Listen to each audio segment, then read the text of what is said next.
ಜನ ಫ್ಲೂಟ್ ನುಡಿಸ್ತಾರೆ, ಎಷ್ಟೋ ಜನ ತಬಲಾ ನುಡಿಸ್ತಾರೆ.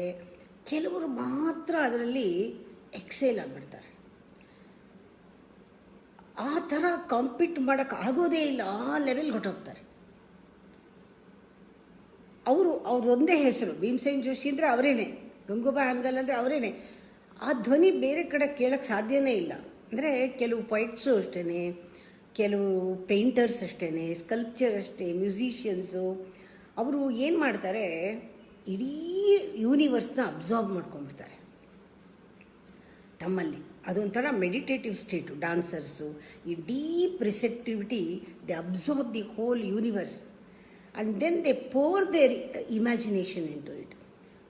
ಅವ್ರು ಏನು ಹೇಳಬೇಕು ಅಂತಿದ್ದಾರೆ, ಏನು ಮಾಡಬೇಕು ಅಂತಿದ್ದಾರೆ, they pour whatsoever they have observed into their imagination. ಅಂಥ ಕ್ರಿಯೇಷನ್ ಆಗುತ್ತೆ. ಒಂದೊಂದು ಸತಿ